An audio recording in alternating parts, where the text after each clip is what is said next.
C'est ça moi. Maintenant, nous allons dans la parole de Dieu.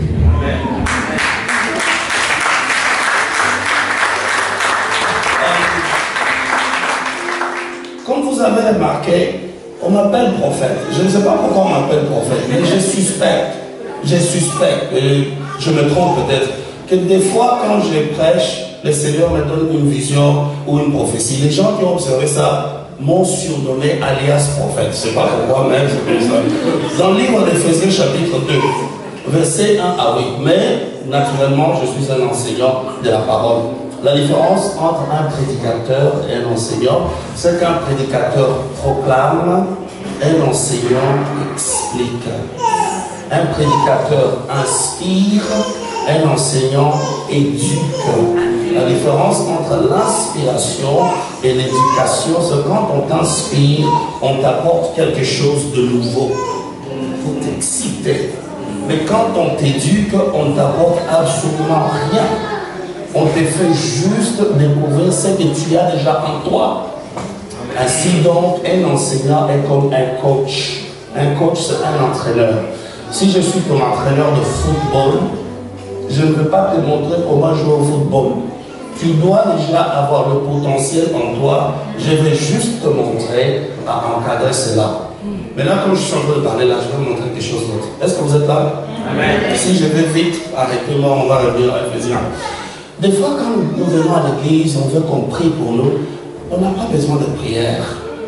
Des fois, nous disons des mots qui nous dépassent, nous ne comprenons pas ce que nous disons. Nous disons une chose, mais dans le cœur, nous pensons autre chose. La plupart des gens n'ont pas besoin d'une prière, ils ont plutôt besoin d'une bénédiction ou d'une déclaration de prédiction. La différence entre les deux, c'est quoi? La prière amène quelque chose de nouveau dans ta vie. La bénédiction débloque ce que Dieu t'a déjà donné. Quand on prie, c'est que la chose, vous ne l'avez pas. On prie pour entrer dans ces magasins utopiques, imaginaires de Dieu, avec une main qui n'existe pas dans un magasin imaginaire, et on reçoit quelque chose de Dieu, on le ramène à nous-mêmes. Mais quand on déclare la bénédiction sur toi, c'est que tu as déjà la chose, mais la chose a besoin d'être canalisée. Amen. Imaginez tout ce que Dieu vous a donné, c'est comme l'eau. Maintenant, imaginez l'eau comme l'étang, les lacs, mais avec une clôture qui empêche à cette eau de couler. Quand on prie pour vous, littéralement ce qu'on fait dans le monde spirituel, on vient renverser les murs qui empêchent à l'eau de couler. La plupart d'entre vous, vous n'avez pas besoin de prière. Vous avez besoin qu'on déclare la bénédiction sur vous. Je vais vous montrer quelque chose. Vous savez que dans la Bible, on ne nous dit jamais de prier pour les malades. Parce que les malades n'ont pas besoin de prière. Ils ont besoin de guérison, pas de prière. C'est pourquoi Jésus n'a pas dit allez prier pour les malades. Non. Il est partout dans la Bible. Matthieu chapitre 8, verset 10, Marc chapitre 16, verset 17.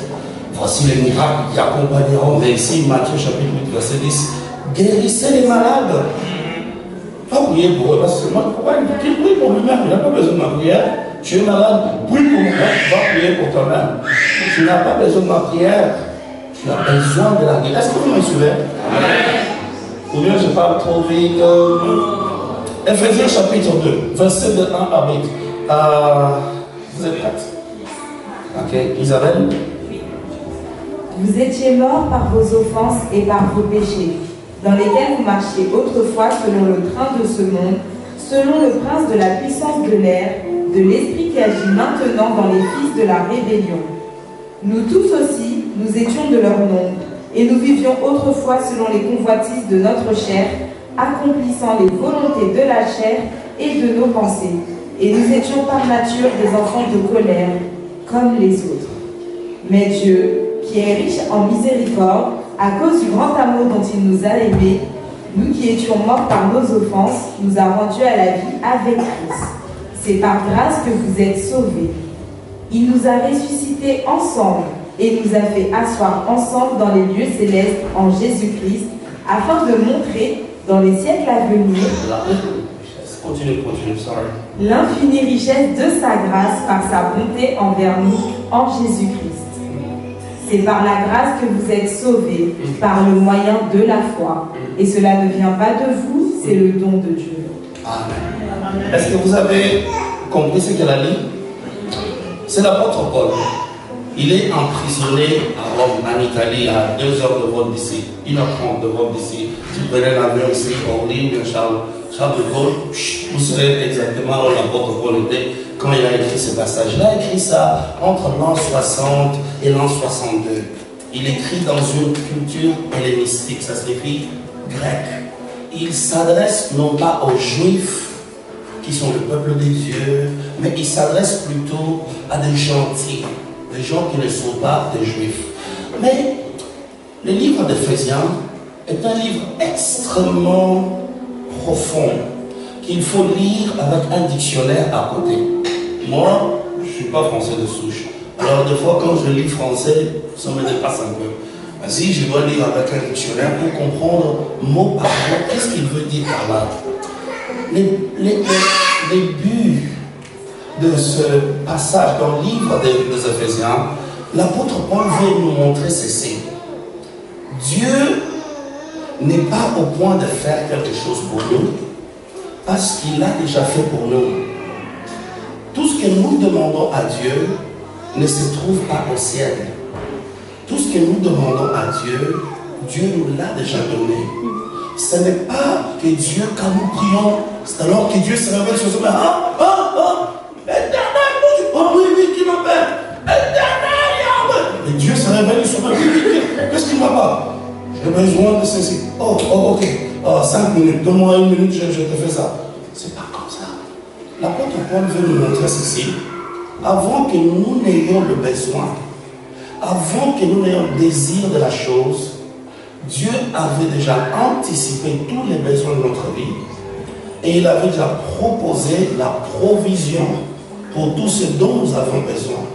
Alors quand nous avons un besoin, nous demandons à Dieu, Seigneur, guéris-moi, Seigneur, ouvre cette porte, Seigneur, ouvre cette, donne-moi cette bénédiction. L'apôtre Paul voudrait que nous sachions que la chose que nous demandons à Dieu, nous l'avons déjà. Et ici, dans le livre des Éphésiens, chapitre 2, j'aimerais, 36 minutes, aller avec vous tout droit au but pour vous dire ceci. Il y a une différence entre la grâce et la foi. L'apôtre Paul nous a dit, au verset 8, qui est là, c'est par la grâce que vous êtes sauvés, par le moyen de la foi. Oh, je n'ai pas trouvé le passage. C'est par la grâce que vous êtes sauvés, par le moyen de la foi. La grâce, les saluts sauvés, la foi. Dieu, quand il nous sauve, vous voyez le mot là, sauver là-bas. Vous voyez ça là-bas? S-A-U-V-E-S. En grec, c'est sozo. S-O-Z-O. Sozo. Sozo. Quelqu'un dit après moi, sozo. Qu'est-ce que ça signifie? Être sauvé. Sozo. En grec, ça signifie, quand l'apôtre Paul dit aux Éphésiens, vous êtes sauvés, qu'est-ce qu'ils ont compris quand il dit ça? Ils ont compris ceci. Vous êtes rachetés. Vos péchés sont pardonnés. Vous êtes délivrés. Vous êtes préservés. Et vous êtes rendus prospères. C'est ce que ça signifie. Être sauvé. Être sauvé. Pensez à un pain, le bread, avec des tartines. Appelons ce pain sozo. Et chaque tartine représente un paquet, une bénédiction qui appartient au pain, au sozo. Il y a une tartine qui l'appelle rédemption, une autre qui l'appelle protection, une autre qui l'appelle guérison, prospérité. Quand l'apôtre Paul nous dit par exemple, vous êtes sauvés, que vous êtes sauvés. En d'autres termes, il veut dire, c'est pas la grâce de Dieu que Dieu vous a délivré de péché. C'est pas la grâce de Dieu que vous êtes pardonné, que vous êtes protégé, préservé du mal. Mais regardez ceci. Regardez ici. Vous êtes là? Yes. C'est par la grâce que toutes ces attributions, tous ces attributs-là sont venus par vous, non pas par votre foi. C'est par la grâce, pas par la foi, par la grâce, au moyen, au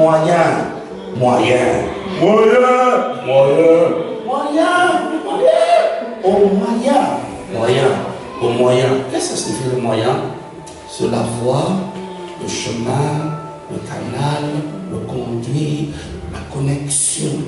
En d'autres termes, ce n'est pas la foi qui produit le salut, ce n'est pas la grâce qui produit le salut, c'est la combinaison, le mariage, la connexion entre la grâce et la foi. C'est les deux qui produisent. Vous savez maintenant, est-ce que vous êtes là? Je prêche bien encore, je vois quand même.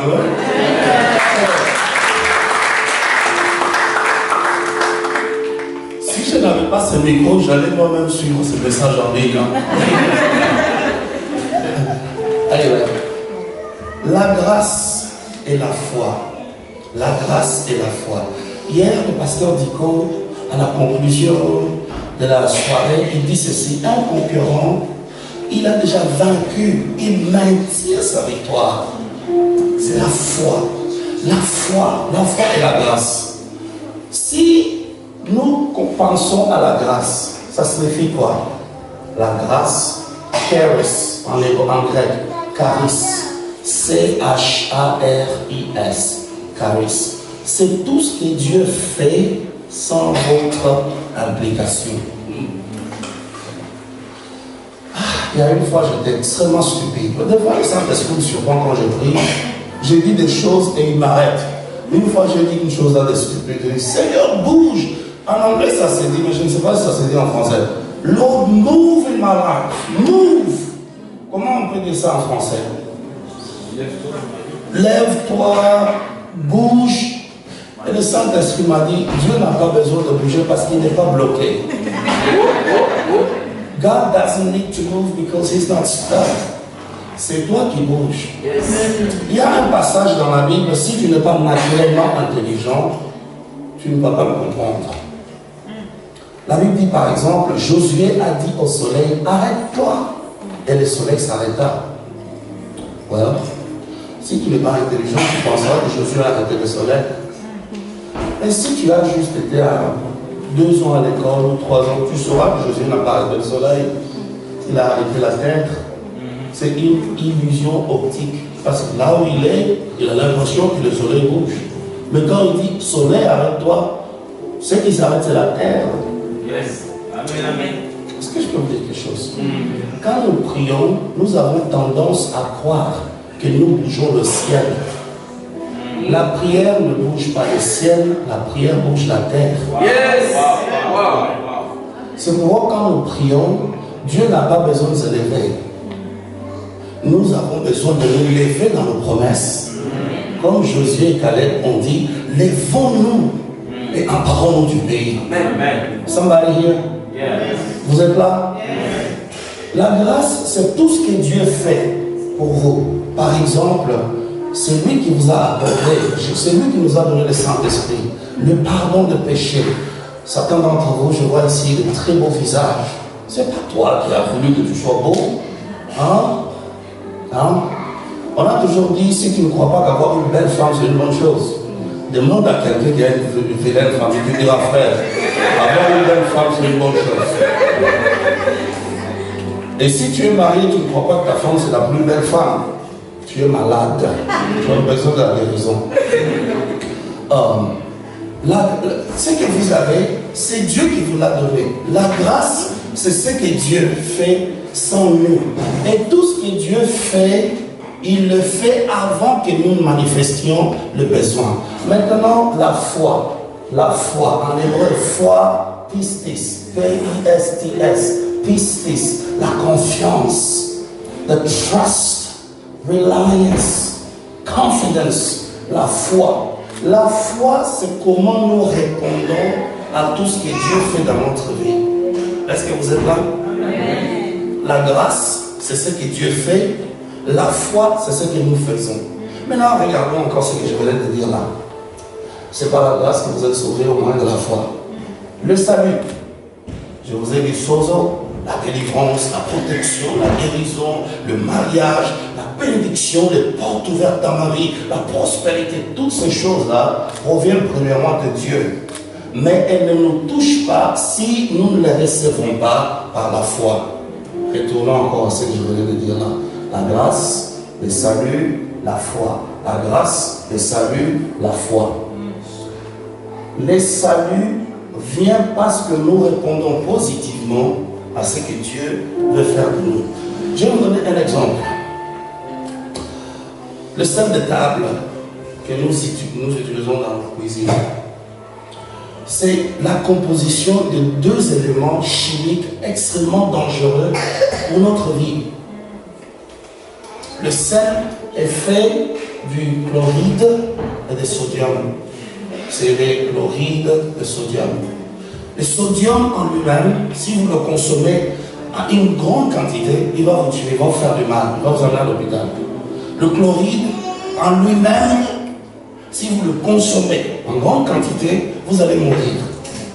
Mais dans notre vie, nous avons besoin de ces deux éléments-là pour survivre. C'est le sel de table. Le sel de table est une combinaison de deux éléments extrêmement dangereux.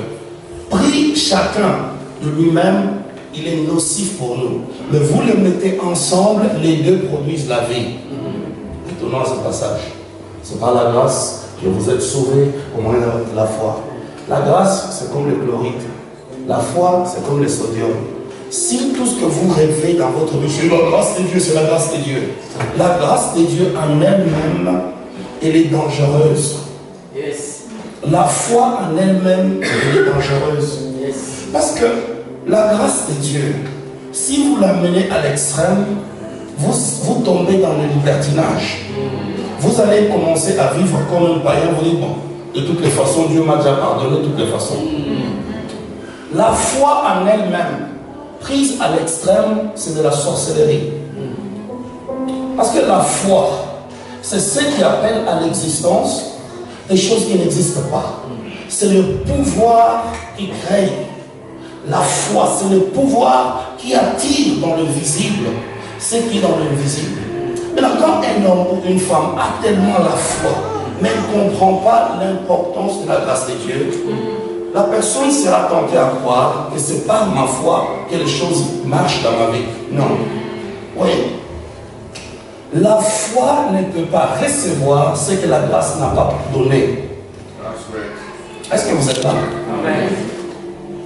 25 minutes. La foi, la grâce n'a pas donné. Je vais vous donner par exemple. Vous croyez ensemble avec moi que tout est possible à celui qui croit, n'est-ce pas? Ouais, il faut mettre ça dans le contexte. Parce que tout n'est pas possible à celui qui croit.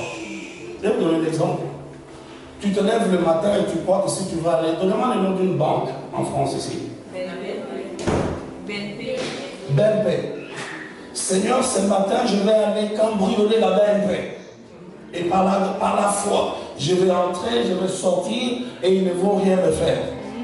Non, si vous allez là-bas, vous irez en prison. Parce que la foi ne peut pas te donner le pouvoir de voler. On ne peut pas dire, par exemple, j'ai la foi, c'est pourquoi je ne veux pas aller travailler, je suis la tête et non la queue. Non. Non. Si réellement tu as la foi, lève-toi très tôt le matin, va chercher le boulot. Are you here? Donc la foi et la grâce. La foi reçoit ce que la grâce nous a donné. Maintenant, retournons dans Éphésiens. Regardez chapitre 1er, verset 3. Béni soit Dieu, le Père de notre Seigneur Jésus-Christ, qui nous a bénis de toutes sortes de bénédictions spirituelles dans les lieux célestes en Christ. Regardez comment l'apôtre Paul nous dit que Dieu nous a déjà bénis de toutes les bénédictions spirituelles. Cette façon de parler, c'est ce qu'on appelle aussi la grâce. La grâce veut dire tout ce dont tu as besoin, Dieu te l'a déjà donné. En 2009, j'étais agréablement heureux, surpris de devenir père. Mon épouse a accouché de notre première fille qui a 12 ans maintenant. Elle aura 13 ans en décembre. Le 31 décembre. Quand nous l'avons ramenée à la maison, si elle pouvait parler, elle ne nous a jamais demandé, est-ce que vous avez un berceau pour moi? Vous avez des pampers pour moi, la poudre, est-ce que vous avez la nourriture pour moi? Non, elle n'a pas demandé ça. Jusqu'aujourd'hui, elle ne m'a jamais demandé si on a la nourriture pour elle ou pas. J'ai un garçon qui a 9 ans, quand il se réveille le matin, il veut manger son céréale. Il ne sait pas d'où vient ce céréale, mais il sait qu'il a son céréale quelque part. Quand il se lève le matin, il part, il ouvre, il trouve le céréale. Non pas parce qu'il est le plus beau, il est beau, hein, de toute façon.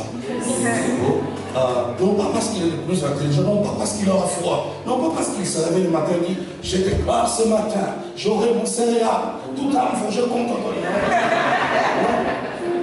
Mon fils sait qu'il sait que l'une des fonctions de mes parents, c'est pourvoir à mes besoins. Dieu est mieux que toi et moi. Il y a un passage dans la Bible, je ne sais pas si vous l'avez déjà lu, et si vous n'êtes pas, j'espère que je ne vous offense pas, si vous n'êtes pas intelligent, j'espère que je ne vous offense pas avec ça. Aïe, je n'ai pas cité ton nom, hein. Et tu vois, comme je n'ai pas cité ton nom, sois calme, on ne saura pas que je parle de toi. Just look cool, just look fine. Il y a un passage où Jésus-Christ dit ceci. Qui d'entre vous, s'il a un ami qui vient chez lui la nuit, il commence à frapper à la porte, Gérald, ouvre la porte. Pourquoi? J'ai un visiteur, donne-moi un peu de pain. Gérald. Et Jésus-Christ dit ceci. Les messieurs frappent à la porte, il frappe à la porte. Et celui qui est à l'intérieur va lui dire, écoute, ne me dérange pas, reviens demain. Vous connaissez ce passage? Est-ce que vous connaissez ce passage?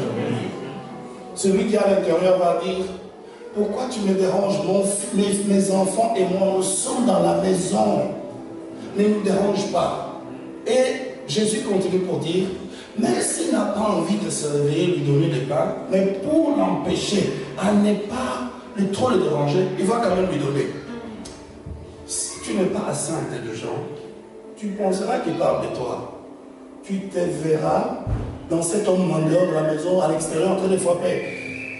Quand je n'étais pas un peu intelligent, on priait, on disait, maintenant nous allons bouger le trône de Dieu.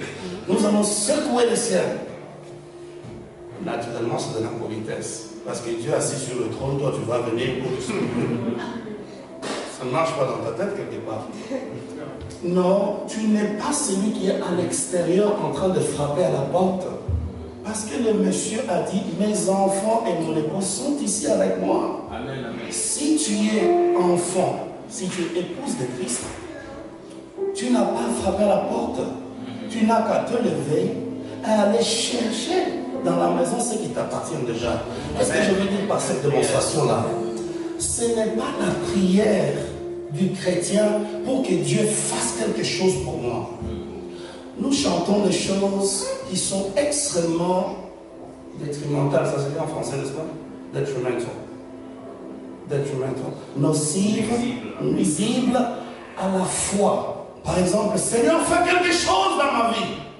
Si Dieu pouvait être confused, lui-même a dit, c'est après la question de, n'est-ce pas, j'ai dit quelque part, j'ai déjà donné tout. N'est-ce pas que mon fils a dit tout est accompli? C'est comme une fois nous prions, des fois nous prions, nous allons maintenant invoquer la présence de Dieu. Que le Seigneur soit avec nous. Il faut être païen pour prier comme ça. Parce que quand tu dis, nous allons invoquer la présence de Dieu, tu dis en d'autres termes que Dieu n'est pas avec toi. Or, Dieu te dit quoi? En ce jour-là, tu sauras que je suis en toi. Tu es en moi, nous sommes dans le Père. Là où 2 ou 3 se réunissent à mon nom, je suis là. Je ne t'abandonnerai pas. Je suis avec toi jusqu'à la fin du temps. Si Dieu m'a déjà dit que je suis avec, il est avec moi, je n'ai pas besoin de demander sa présence. J'ai besoin de reconnaître sa présence. Est-ce que vous êtes là? Yes. Ça, c'est mon introduction. Au deuxième, nous aurons un atelier très très bientôt là, où on va changer switch gears, on va changer de levier. On va parler sur l'entrepreneuriat, je vais parler sur les affaires, comment s'organiser financièrement. Mais j'aimerais dans quelques minutes que vous compreniez que nous sommes sauvés par la grâce au moyen de la foi. C'est que tout ce que Dieu fait dans notre vie, ce n'est pas notre foi qui crée cela. C'est sa grâce qui crée et la foi reçoit ce que la grâce nous a donné. Il y a une histoire que j'ai entendue aux États-Unis. Il y a un prédicateur que le pasteur Dico aime beaucoup, il s'appelle Kenneth Copeland. Vous avez déjà entendu parler d'un homme comme ça? Kenneth Copeland, un grand prédicateur, un très grand, un bon enseignant de la parole de Dieu. Une fois, une dame priait.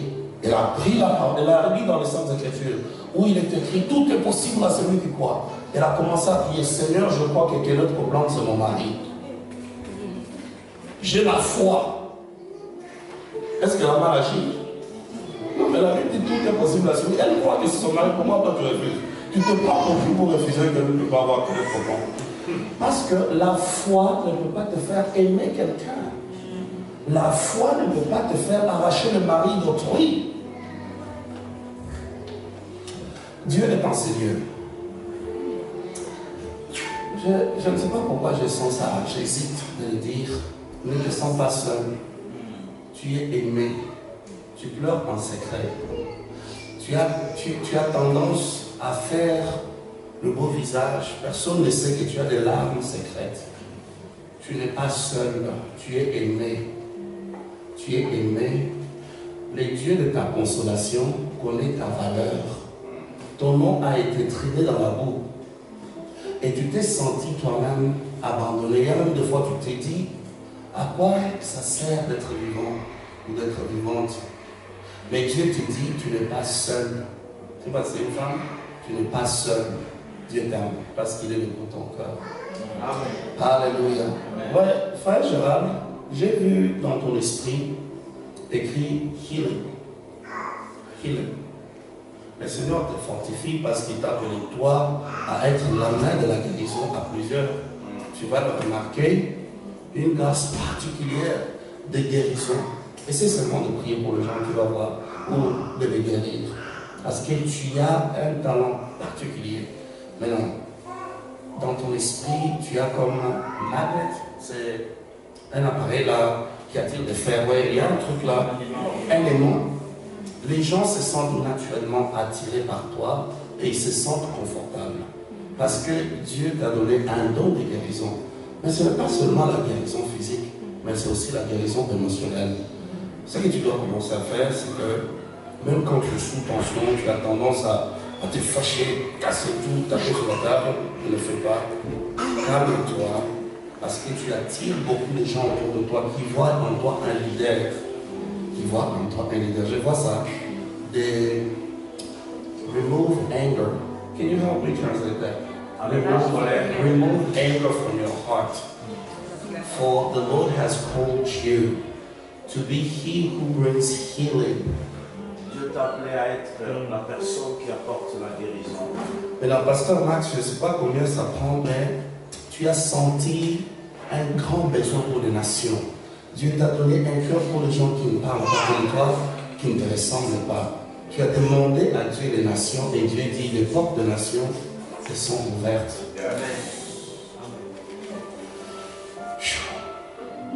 On parlait de quoi avant qu'on y aille là-bas? La grâce de Dieu. Nous allons nous lever pour la prière. Gloire au Seigneur.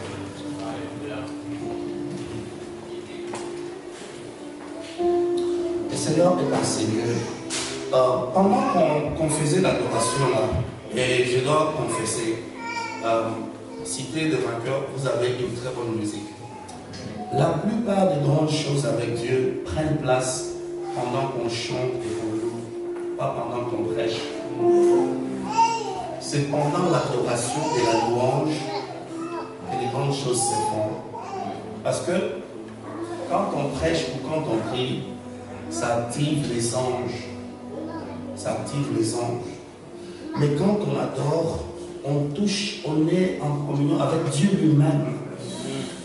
Il y a des choses qui prennent place dans votre vie au-delà. Maintenant, madame, vous avez le main comme ça.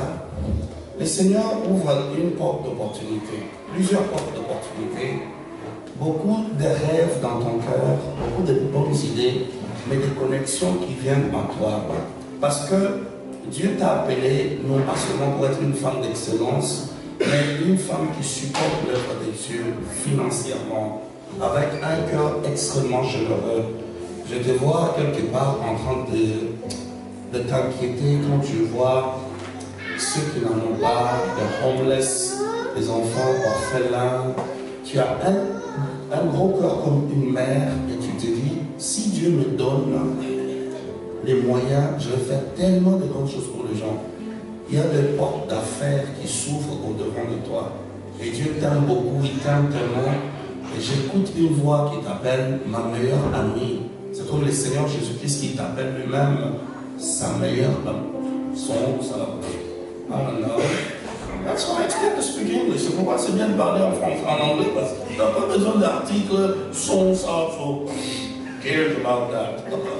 Anyway, c'est ça. J'aimerais que vous leviez le main, si vous pouvez lever le main. Vous pouvez garder les yeux ouverts, vous pouvez les fermer, ça ne nous dérange pas. J'aimerais que vous puissiez seulement adorer le Seigneur. Et vous l'adorez parce que tout ce dont vous avez besoin, il vous l'a déjà donné. Il vous l'a déjà donné.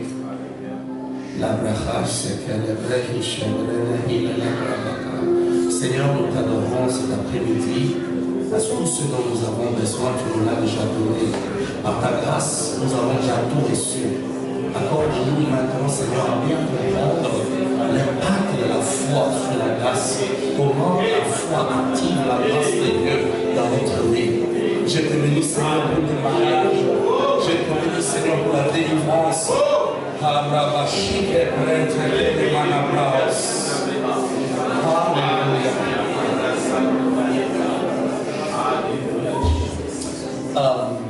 N'abandonne pas ton foyer, reste encore là.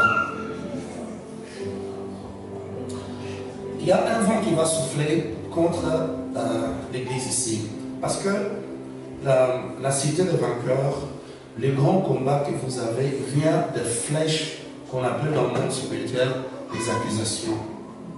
Ce sont comme plus de gens vous souhaitent, they wish you evil. Pastor Alex, can you translate that for me, please? Les gens vous souhaitent le mal. The more people wish you evil, Plus les gens vous souhaitent le mal. it builds up a case in the spirit realm Cela bâtit un cas dans le monde spirituel contre vous. that the enemy can use to frustrate you. Et c'est cela que l'ennemi utilise pour vous frustrer. And I see a wind blowing Je vois un vent fort souffler. of defamation Ce vent de diffamation against this church. contre cette église. Unfortunately, it's not coming from unbelievers, it's coming actually from other churches. Malheureusement, ça ne vient pas de non-croyants, mais ça vient des autres églises. And the Lord wants you to know Et le Seigneur veut à ce que vous sachiez that He's got your back and He's protecting you. qu'il a, qu'il vous protège et qu'il est derrière vous. Therefore, you need to stand united like never before. Par conséquent, vous devez être unis comme jamais auparavant. And you should make up in this church your mind not to use negative words, even negative comments, to talk evil of other people. Vous devez vous préparer, vous devez vous habituer à ne jamais penser mal ni parler du mal des autres. Father, I cover this church with divine protection. Seigneur, je couvre cette église de la protection divine. I place an apostolic shield on this church. Je place un bouclier apostolique sur cette église. That no weapon formed against this church will ever prosper. Que rien contre cette église peut prospérer. In Jesus' name, you can sit down. Au nom de Jésus-Christ. The mother-in-law to the pastor. La belle-mère du pasteur. Thank you for the food, by the way. It looked very delicious. Merci d'abord pour la nourriture, c'est fantastique. I hear a word reward. Reward. It's like 3 times. Reward, reward, reward. J'entends une parole qui me fait résonner dans mon esprit, récompense, récompense, récompense à 3 reprises. The Lord said you have sown a lot. Le Seigneur a dit que vous avez sémé assez. And your time for reward has come. Et le temps pour que vous puissiez moissonner est arrivé. I saw it was like enemy coming against your health. Je voyais l'ennemi venir contre votre santé.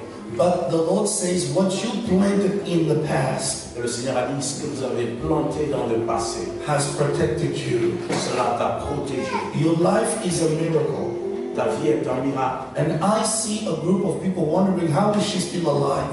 Et je vois un groupe de gens se poser une question. Comment est-elle encore en vie jusqu'à So présent? many people filled with jealousy. Et beaucoup de gens ont cette jalousie contre vous. And most of them, you know them because they come closer to you. You know them. Et la plupart de ces gens-là, tu les connais parce qu'ils sont proches de toi. The Lord has rescued you from so many fatalities. Le Seigneur t'a délivré, t'a secouru de beaucoup de chaos. And I hear the Lord say He wants you more now in fasting and in prayers. J'entends le Seigneur me dire qu'il devait ces derniers temps beaucoup plus gêner, beaucoup plus prier. Because you have a long life. You have a long life, Lord. Parce que vous avez une longue vie. You will see your son, your children's children's children. Tu vas voir les enfants des enfants de tes enfants. Isabel, I saw you were reading here, and the Lord knows your heart. Isabelle, qui est en train de lire, le Seigneur connaît ton cœur. And the Lord knows how much you thirst and you hunger for Him. Et le Seigneur connaît combien tu as faim, soif de lui. And but I see He's brought you from a family Je vis Dieu te prendre d'une famille. that is surrounded with a lot of darkness. Une famille qui est entourée de beaucoup d'obscurité. And yet the light of God shone in the family. Et cependant, une lumière va sortir de cette famille. But like generations past, Les générations passées, there were claims made upon the family. il y avait des réclamations sur la famille. And yet it was broken. Mais ces réclamations étaient brisées. But it's about time that you stand strong in that victory, because that which you have, you can always lose. Il est temps maintenant que tu te lèves, que tu sois ferme dans cette victoire contre les réclamations contre ta famille. Now, Que I tu perdes see, pas cette victoire. I see the Lord opening your head Je vois le Seigneur ouvrir ta tête and beginning to speak to you through dreams. et il commence à te parler au travers le rêve. And I see you writing books. Je te vois écrire le livre And your books will go around the world et tes livres vont aller partout dans le monde for the glory of God. pour la gloire de Dieu. God is in this place. Dieu est dans ce lieu. You know, the funny part about the presence of God, Vous savez, la partie un peu bizarre d'avoir la présence de Dieu, c'est quoi? it's the presence of God is so silent you can barely tell that God is in this place. Et la présence de Dieu est tellement calme que c'est vraiment difficile de dire que sa présence est là.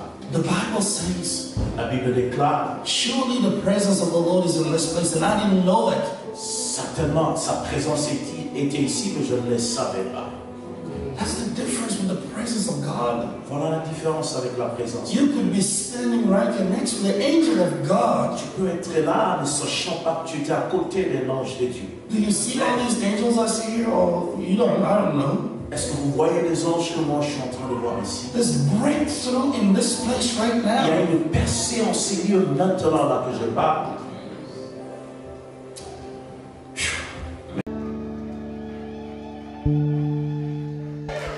Alléluia. Nous allons garder un moment de silence. La différence entre la présence de Dieu et l'onction de Dieu, c'est que l'onction de Dieu est toujours spectaculaire, mais la présence de Dieu est toujours sournoise. Elle est douce, elle est mélodieuse, elle est soft. Quand l'onction de Dieu est sur toi, ce n'est pas pour toi, c'est pour quelqu'un d'autre. Mais la présence de Dieu, c'est pour ton intimité avec Dieu. Il y a ce qu'on appelle le temps de romance divine. C'est le temps où tu répands ton cœur au pied de l'époux de ton âme, qui est Dieu. Pour l'instant, j'aimerais que tu oublies tes peines, tes problèmes, tes soucis, tes requêtes, tes prières. Oublie que nous sommes là. Pense à toi et à Dieu. Certainement la présence de Dieu dans ces lieux. Et moi je ne le savais pas. La rara la bakanda interprète si que pela caribabo se kitanja chapa hate kis el terre que toseita ya se capere leti o celebrando coque sen beata. Nous t'aimons, nous t'adorons Jésus. Nous t'aimons, nous t'adorons Jésus. Tu es bon, tu es beau, tu es glorieux. Alléluia. Alléluia. D'un cœur plein de gratitude, nous venons à toi, Seigneur, pour répandre le parfum de notre cœur à tes pieds. Comme cette femme qui a embrassé ton amour, qui n'avait pas d'autre choix que de mouiller tes pieds avec les larmes de ses yeux, Seigneur. Tu as fait tellement de bonnes choses dans nos vies, Seigneur, que le temps nous manquerait de le détailler une à une. Car il est dit dans ta parole, mon âme bénit l'Éternel et n'oublie aucun de ses bienfaits. Oh Yahweh, tu es bon, tu es beau, tu es bon papa, tu es bon papa. Il est bon de te louer, il est bon de t'adorer, il est bon de te célébrer, de danser pour toi, d'invoquer ton nom, Seigneur Jésus. Tu nous as épargné des dangers que nous n'avions même jamais estimés, qui nous guettaient, Seigneur. Oh Yahweh, merci pour ton amour. Ton amour nous rend libres. Ton amour nous guérit, Seigneur. Ton amour nous rafraîchit. Ton amour nous donne encore l'énergie de croire que demain est meilleur que hier. Ton amour nous dit qu'il n'est pas trop tard, car Dieu n'a pas encore dit son dernier mot. Nous t'aimons, Yahweh. Seigneur, je lève tout le monde ici à ton trône. Tout celui qui est malade, reçoit ta guérison maintenant. Sois guéri, sois guéri, sois guéri. Celui qui a des larmes secrètes, que tes larmes soient essuyées. Alléluia. Il y a la liberté en ces lieux. Comme la Bible dit, where the Spirit of the Lord is, there's freedom. Là où l'Esprit de Dieu est la liberté. Les grandes choses se déroulent dans les cultes, non pas quand on prêche, non pas quand on prie, mais quand on chante la louange du roi de rois.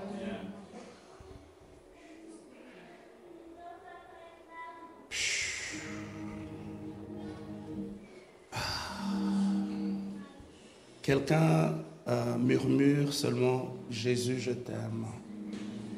Pas à haute voix, juste trop doux, que celui qui est à côté de toi n'écoute même pas que tu as dit ça. Just under your breath, Jésus, je t'aime. I love you, Jesus. I love you, Jesus.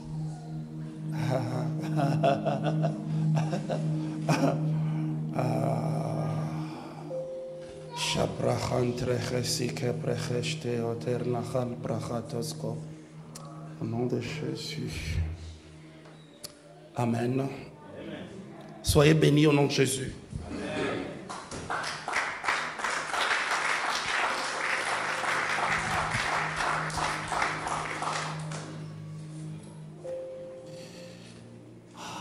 Cette louange est tellement bonne qu'on n'a pas besoin de la prédication. Les hommes de Dieu, ils sont excusés. Wow. L'homme de Dieu, c'est tellement bon qu'on n'a pas besoin de prédication. Qui a besoin d'un enseignement après avoir écouté ça? Vous savez, quand vous priez, généralement, la prière déclenche le ministère des anges. Quand Pierre était emprisonné, la Bible dit, et l'Église priait, and the church prayed. Actes chapitre 12, verset 5. Et comme ils ont prié, le Seigneur a envoyé son ange pour les libérer, parce que la prière déclenche le ministère des anges. Daniel était dans la fosse aux lions, et le roi Darius a prié pour lui toute la nuit. Et le matin, il a crié, Daniel, serviteur de Dieu, est-ce que ton Dieu t'a secouru? Il dit, ô roi, vis éternellement, ton Dieu m'a envoyé son ange. Parce que quand vous priez, la prière active le ministère des anges. Jésus-Christ, dans l'heure la plus noire de sa vie, à Gethsemane, lui qui n'a pas connu le péché pour toute l'éternité, qui était l'amour de Dieu, lui c'est le battement du cœur de Dieu. Pour 3 jours, pour 3 nuits, il n'allait pas devenir pécheur, il allait devenir péché. la peine que Jésus a subie dans la tombe était plus difficile, plus élevée, plus stronger que ce qu'il a vu à la croix, le sang qui coule, tout ça. Parce qu'il serait séparé de son père. Pour la première fois, le père allait lui faire dos. Il a pleuré tellement qu'il avait de peine pour voir ça. 3 jours d'enfer. Sa chair s'est transformée en sang. C'est l'expression d'un cœur brisé. Et parce qu'il a prié, un ange de Dieu est venu l'encourager. Quand vous priez, vous activez le ministère des anges. Et Hébreux chapitre 1, verset 13 à 14 dit, les anges sont là pour vous servir. Mais quand vous adorez, vous n'activez pas le ministère des anges. Vous activez Dieu lui-même. Quand vous adorez, c'est Dieu lui-même qui est en charge de vous, pas un ange. C'est pourquoi quand Paul et Silas étaient dans la prison, ils n'ont pas prié, Seigneur, délivre-nous. Non. Ils se sont mis à l'adorer. Et quand vous adorez Dieu, tous les anges se taisent. Alors s'accomplit l'écriture qui dit que Dieu s'élève. Come on, somebody. Et que les ennemis se dispersent. Tu n'as aucune idée de ce qui se passe dans le monde spirituel quand tu te mets à adorer Dieu.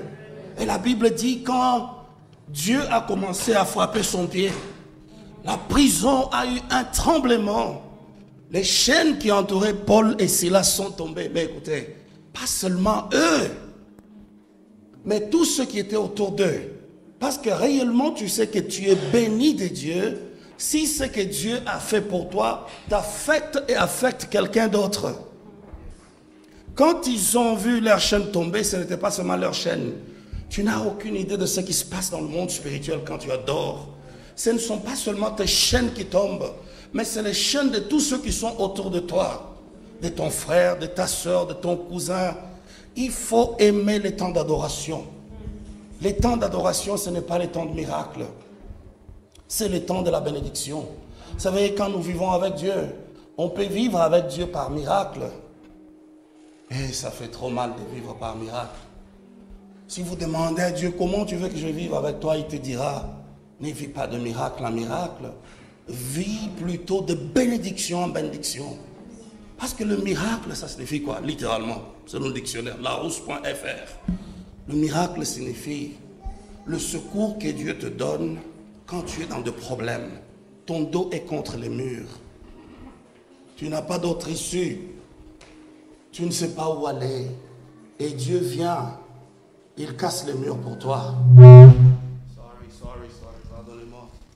Et la bénédiction, c'est que les murs n'existent plus. Tu marches, le dos n'a jamais été au mur. Le miracle est temporaire. Et curieusement dans la Bible, Dieu ne fait jamais un miracle 2 fois. Quand il le fait, c'est fini. Mais la bénédiction de Dieu, elle n'est pas temporaire. Elle est tellement permanente que la Bible dit, il loin d'huile ma tête, ma coupe ne se remplit pas. Elle déborde. Elle déborde jusqu'où? Jusqu'à ce que toute la ville sait que quelqu'un est béni quelque part. Jusqu'à ce que toute l'humanité, until the whole world knows that somebody's blessed somewhere, que quelqu'un est béni quelque part. Il faut vivre la bénédiction par le miracle. On veut voir le miracle de Dieu. Oh, je n'ai pas besoin de miracle. Je n'ai pas besoin de miracle. Parce que le miracle, c'est quand Dieu intervient pour me sortir de la crise. Si je dois vivre de miracle en miracle, ça signifie quoi? Je dois vivre de crise en crise. Mais la bénédiction, c'est ce que Dieu fait pour stopper la crise. Et l'adoration, c'est le moment qui active cette bénédiction-là. Allons-y dans le livre de Matthieu chapitre 17. Tout ça, je l'ai dit pour dire, frère Clovis, n'est-ce pas? Sois béni l'homme de Dieu. Ne te décourage pas. Ils se sont moqués de toi, mais ils n'ont pas encore vu le meilleur de Dieu avec toi. Tu connais comment on t'appelle dans le monde spirituel? On t'appelle les lions. J'ai vu ton nom écrit sur ton front, Nkosi, N-K-O-S-I. Le lion. Ta voix, c'est comme les rugissements d'un lion. Oh, wow. Ah, Matthieu, chapitre 17. Isabelle, tu es là? Hein? Matthieu, chapitre 17, versets de 14 à 21. Lorsqu'ils furent arrivés près de la foule, un homme vint se jeter à genoux devant Jésus et dit « Seigneur, aie pitié de mon fils qui est lunatique et qui souffre cruellement. Il tombe souvent dans le feu et souvent dans l'eau. Je l'ai amené à tes disciples et ils n'ont pas pu le guérir. » « Race incrédule et perverse, répondit Jésus, jusque à quand serai-je avec vous? Jusque à quand vous supporterai-je? Amenez-le-moi ici. » Jésus parla sévèrement au démon qui sortit de lui, et l'enfant fut guéri à l'heure même. Alors, les disciples s'approchèrent de Jésus et lui dirent en particulier, « Pourquoi n'avons-nous pu chasser ce démon? » « C'est à cause de votre incrédulité, leur dit Jésus. Yes. Je vous le dis en vérité, si vous aviez de la foi comme un grain de sénévé, vous diriez à cette montagne, transporte-toi d'ici là, et elle se transporterait. Rien ne vous serait impossible. Mais cette sorte de démon ne sort que par la prière et par le jeûne. » Que Dieu bénisse sa parole. Amen. Je dis merci à Dieu, le maître de temps et de circonstances, qui nous a encore réunis ici ce soir. C'est grâce à lui que nous sommes vivants. Je dis aussi merci au pasteur Emmanuel Dikombama, à madame Lucie, la servante de Dieu.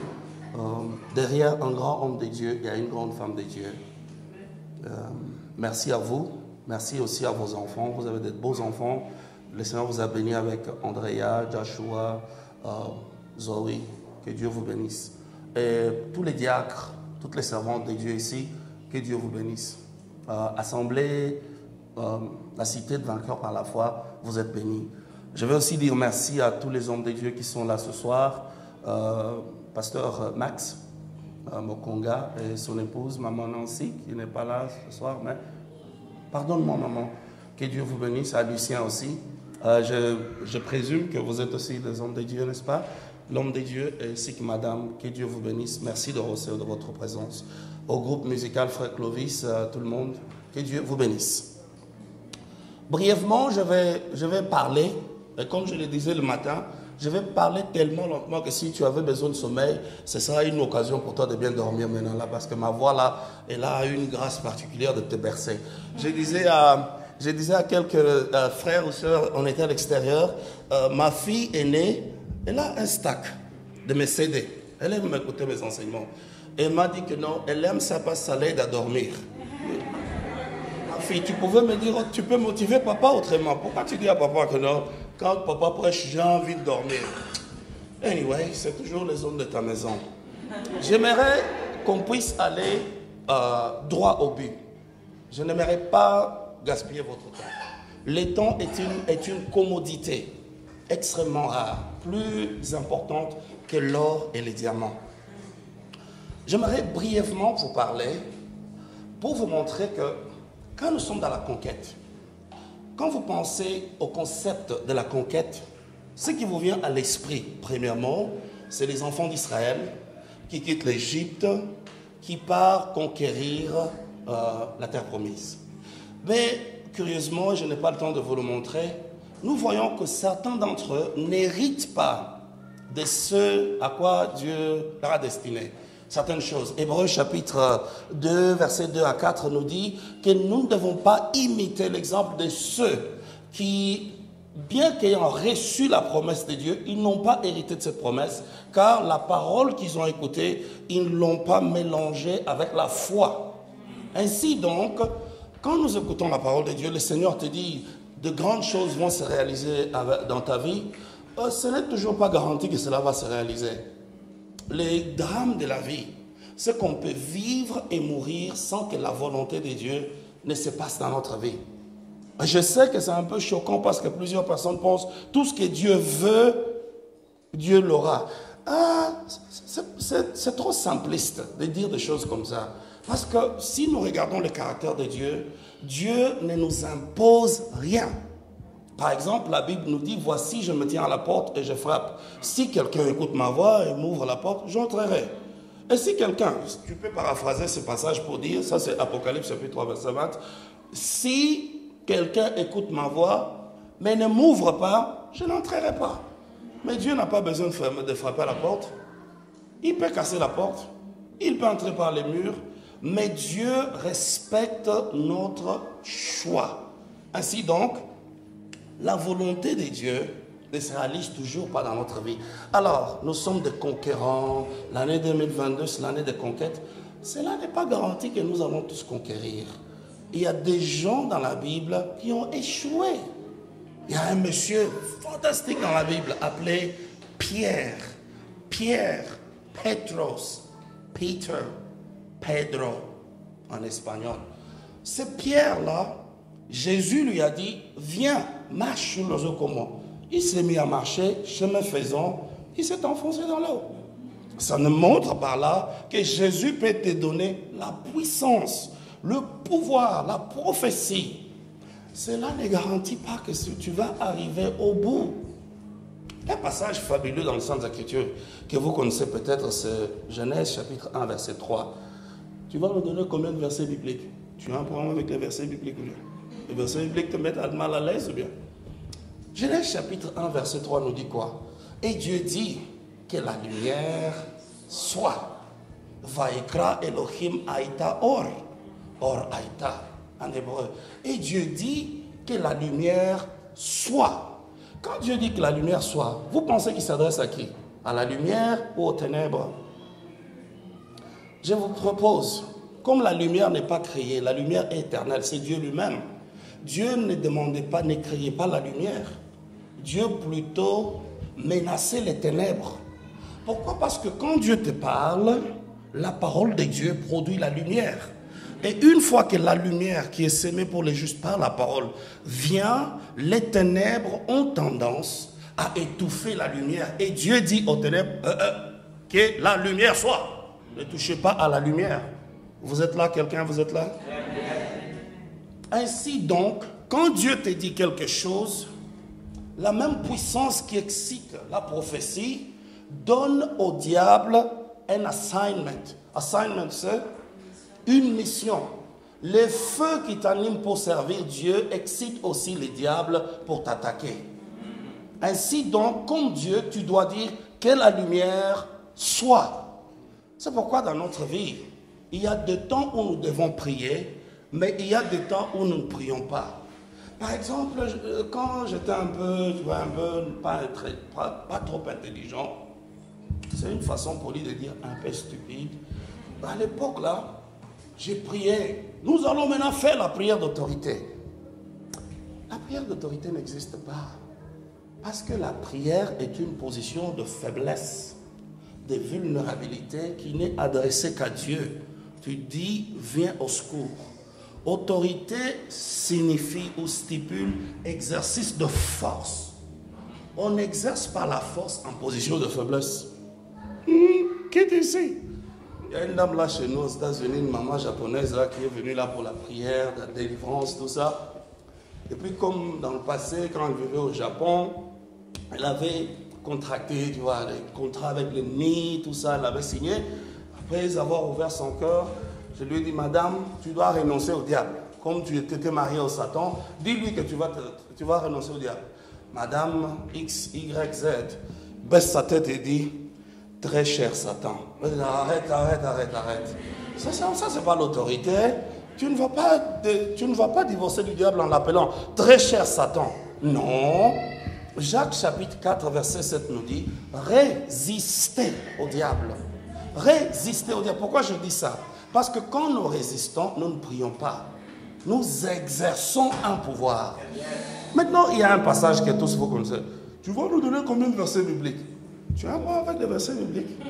Les versets bibliques te mettent mal à l'aise? Ou bien tu veux que je te dise ce qu'Alain Delon a dit? Ou bien que je te dise qu'il n'y a pas trop longtemps, un monsieur parlait et il a reçu la gifle à la télévision? Non, ok. Anyway. Vous ne savez pas de quoi je parle, n'est-ce pas? Anyway. Restons dans les Saintes Écritures. Jésus-Christ dit, si tu dis à cette montagne, déplace-toi et jette-toi dans la mer, et si tu ne doutes pas dans ton cœur, tu verras la chose s'accomplir. Jésus n'a pas dit, si tu demandes à Dieu de déplacer la montagne, ce n'est pas la place de Dieu de déplacer ta montagne. La plupart d'entre nous, qu'est-ce que nous faisons? Je rencontre une montagne dans ma vie, qu'est-ce que je fais? Seigneur, montre-moi le chemin pour contourner cette montagne. Donne-moi la force d'escalader cette montagne. Non. Jésus dit, tu dois parler à la montagne. J'ai donné tous ces versets bibliques et toutes ces démonstrations pour vous dire ceci. La conquête n'est pas toujours certaine. Certaines choses dépendent de ta force. Il y a un temps où tu peux demander à Dieu la prière, l'intercession, la pétition, prière d'accord. Mais quand il en vient à l'autorité, par exemple, nous allons nous lever contre les puissances du mal, on ne fait pas la prière d'autorité. On fait des déclarations d'autorité. Prière d'autorité, c'est oxymoronique. It's oxymoronic. Oxymoronique, c'est une chose et son contraire. Le sucre salé. Il est salé ou bien il est sucré? Une chaleur froide. Prière d'autorité. Arrête de délirer. Sois d'abord intelligent. Prière d'autorité n'existe pas. Ok. Maintenant, en Matthieu chapitre 17, Jésus-Christ. Est-ce que vous savez que ce n'est pas le diable qui fait ça? Ça, c'est la technologie. Ça n'a rien à voir avec le diable. Et quelqu'un dit, tu sais, quand les enfants de Dieu se réunissent, le diable n'arrive pas là-bas. Oh non, qu'est-ce que tu penses? Si le diable n'arrive pas, c'est toi qui l'as amené alors. Le diable est toujours partout où les enfants de Dieu sont. Jésus-Christ, à sa dernière nuit à la Sainte Seine, le diable était là avec lui. Si Jésus n'a pas pu arrêter le diable, toi tu te prends pour qui pour arrêter le diable de loin de ta congrégation? Ok, ça c'est une blague. Okay. Retournons maintenant sous l'onction de Dieu ici. En Matthieu chapitre 17, nous avons un cas d'échec. Les disciples qui ont vu la main de Dieu. Vous voyez, nous sommes en Matthieu 17. Mais si vous retournez à Matthieu peut-être chapitre 10, vous verrez qu'ils avaient déjà la puissance et le pouvoir de chasser des démons, de guérir les malades, de ressusciter les morts, de proclamer l'évangile. Et réellement, ils ont vu la puissance de Dieu dans leur ministère. Mais Matthieu 17 nous fait la peinture de l'échec. On les amène un enfant, on leur amène un enfant. Comment ça se dit en bon français? On les amène un enfant, on leur amène un enfant. On leur amène un enfant. Ok. Et l'enfant est épileptique. Vous comprenez l'épilepsie, non? Une condition cérébrale, tout ça. Quand ils voient l'enfant, ils se mettent à prier pour l'enfant, mais l'enfant n'est pas guéri. Le démon, appelons ça plutôt l'esprit impur qui possède l'enfant. Il y a une différence entre les deux, on n'en a pas le temps de vous expliquer ça signifie quoi. L'esprit impur ne quitte pas. Ils font tout ce qu'ils peuvent faire, l'esprit impur ne quitte pas. Le Seigneur Jésus-Christ descend de la montagne, il arrive juste au moment où les disciples venaient à peine d'échouer. Quand la foule le reconnaît, oh, Yeshua est là, tout le monde accourt à Christ et le père de l'enfant vient se jeter aux pieds du Seigneur et dit, Seigneur, j'ai amené mon fils à tes disciples, mais ils n'ont pas pu le guérir. Qu'est-ce que Jésus a dit à cet homme? Oh, pardon, on va aller au Starbucks et puis on va en parler. Pardon, tu vois, ce sont des gens bien, mais pardon, il ne faut pas parler comme ça. Bon, allons-y à KFC. Tu vas prendre quoi aujourd'hui? La fraise, le chocolat ou bien la vanille? Non, Jésus n'a pas dit ça. Jésus a menacé les disciples. Est-ce que vous êtes là? Jésus-Christ étant le même hier, aujourd'hui, éternellement, si nous, en tant qu'Église, nous n'arrivons pas à guérir les malades, à ressusciter les morts, à ouvrir les yeux des aveugles, Jésus ne va pas s'excuser, il va nous réprimander. C'est une honte pour nous les chrétiens de vivre chaque jour sans expérimenter la puissance de Dieu. Le Dieu que moi je sers, il est toujours le même hier, aujourd'hui, éternellement. Il a guéri les malades hier, il le fait aujourd'hui. Il n'y a aucun cas qui soit désespéré pour les dieux que moi je sers. Et Jésus-Christ n'a pas d'excuse quand nous échouons à manifester sa puissance. Moi, ma Bible me dit, voici les miracles qui accompagneront ceux qui auront cru. En mon nom, ils chasseront les démons. C'est un crime pour toi, enfant de Dieu, de marcher matin, midi, soir sans chasser les démons, sans parler en langue, sans vivre les miracles. Et Jésus-Christ dit, amenez-le-moi. On amène l'enfant à Jésus-Christ. La version selon Marc, chapitre 9, c'est la même histoire, dit que quand les démons voient Jésus, les démons dans l'enfant ou l'esprit impur, ils jettent l'enfant à terre. Et l'enfant commence à écumer à la bouche, et il s'agite et il s'arrête. Il était exactement comme un homme mort. Vous voyez, Est-ce que il fait chaud ici ou bien seulement moi? Il fait un peu chaud. Hein? Si on a le chauffage, il faut l'éteindre, je pense. Oh my God! Mais la parole de Dieu, elle est comme la chaleur, n'est-ce pas? Dans tes os. Ça nous chauffe, ça fait du bien. Anyway, quand les démons voient Jésus-Christ, ils projettent l'enfant à terre et l'enfant est comme mort. J'aimerais vous montrer quelque chose dans ce passage-là. Des fois, quand nous amenons nos problèmes à Dieu, it gets worse before it gets better. Ça devient, des fois, ça s'empire avant de s'améliorer. Si tu pries, par exemple, on prie pour toi, Isabelle, et la situation pour laquelle on a prié s'empire, va de mal en pire, ça signifie que la prière est en train d'agir. Nous avons un problème naturellement. Quand nous amenons nos problèmes à Dieu et on prie, les choses ne marchent pas, on se dit, oh, Dieu n'a pas agi. Vous voyez, quand vous attaquez le diable, toute réaction signifie que votre prière est en train d'agir. Et avec Dieu, avant que la lumière ne paraisse, les ténèbres deviennent plus profondes. Peut-être comme tu es là ce soir, les choses se sont un peu empirées dans ta vie. Mais tu sais que tu cherches Dieu de tout ton cœur. Je suis là pour t'encourager, te dire, hang on, ne te décourage pas. Ne te décourage pas. Avant la fin du jour, tu vas déclarer la gloire de Dieu. Tu vas témoigner la gloire de Dieu. Ne te décourage pas et que personne ne te décourage. Il n'est jamais trop tard avec Dieu. Même à la dernière minute, la Bible dit, mon Rédempteur est vivant, il s'élèvera le dernier. Quelqu'un dit Amen. Amen. Maintenant, il chasse le démon. Quand le démon part, les disciples s'approchent de Christ et lui disent, Seigneur, pourquoi est-ce que nous n'avons pas pu chasser le démon? Jésus-Christ leur dit, à cause de votre incrédulité. Vous voyez donc que l'incrédulité nous empêche de vivre la puissance de Dieu. Maintenant, verset 21, et c'est là le poumon, les entrailles, le pancréas, le foie de notre enseignement. Jésus dit, cette sorte n'est pas, you got it? Maintenant, vous voyez là où il est écrit cette sorte de D-E-M-O-N. Si vous avez une version qui dit ça, il faut effacer cette partie-là. Parce que ça n'existe pas dans l'original. Pasteur, comment tu sais ça? Pourquoi vous m'appelez pasteur? Parce que je sais ça, parce que j'ai étudié ça. Et d'ailleurs, c'est une aberration, vous qui parlez français. Il n'y a pas de sorte de démons en français, il y a des types de démons. Une sorte devait s'accorder en genre et en nombre. Les démons est un démon, pas une démon. S'il parlait du démon dans le contexte, il dirait ce type de démon ne part que par la prière, par le jeûne. Et d'ailleurs, les démons ne partent pas par la prière, par le jeûne. Non.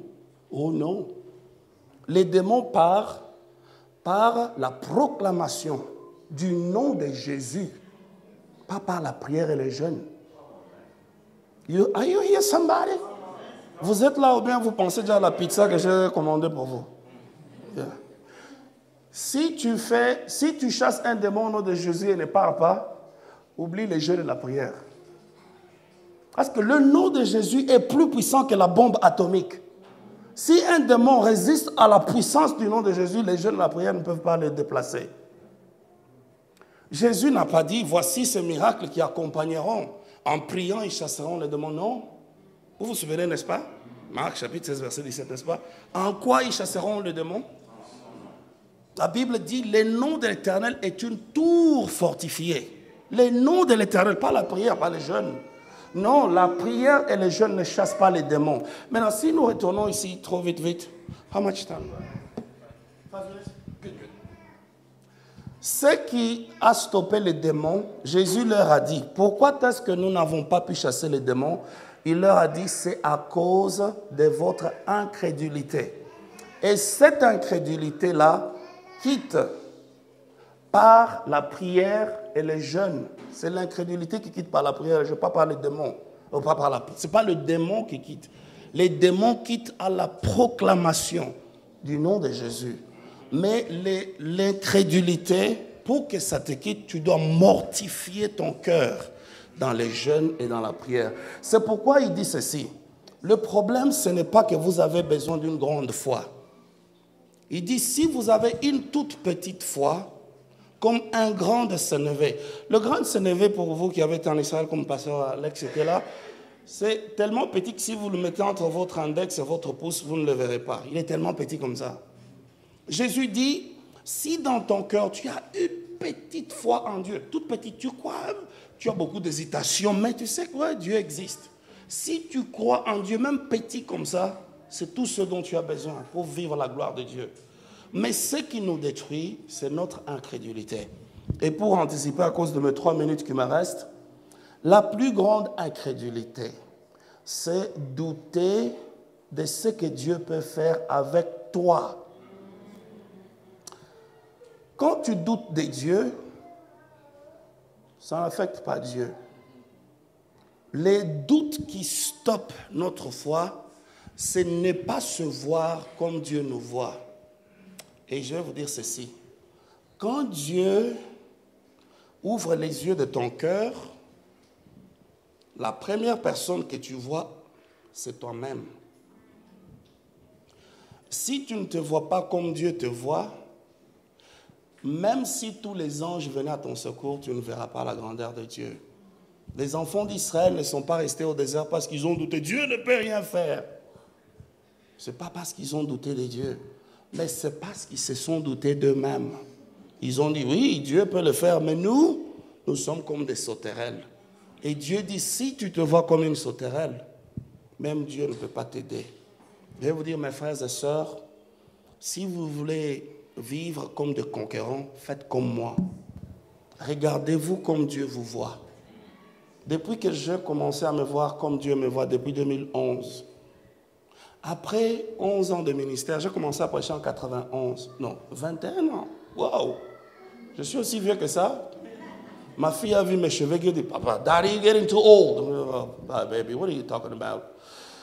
Depuis que j'ai commencé à me voir comme Dieu me voit, je suis bien. Je suis très bien. Je vis très bien. Et je vous invite à vous voir comme Dieu vous voit. Amen. Tenez-vous debout, on va prier juste pour quelques secondes. Seigneur, je prie que ce message que j'ai délivré à ton peuple, as best as I could, puisse trouver en eux une terre fertile. Et que l'ennemi qui vient voler le message après qu'il soit délivré ne le vole pas au nom de Jésus-Christ. Malika, j'écoute le Seigneur dire, tu es sa servante, c'est ta saison, une page est fermée dans ta vie, une nouvelle page est ouverte dans ta vie, et Dieu t'aime, il dit, n'aie pas honte de ce que tu es en lui, sois courageuse, tu es une femme de foi, ta parole libère la puissance. Ne te sous-estime pas, ne regarde pas ton jeune âge. Et Dieu dit, au travers de toi, ta famille se réjouira. Et plusieurs familles. Que Dieu vous bénisse. Amen.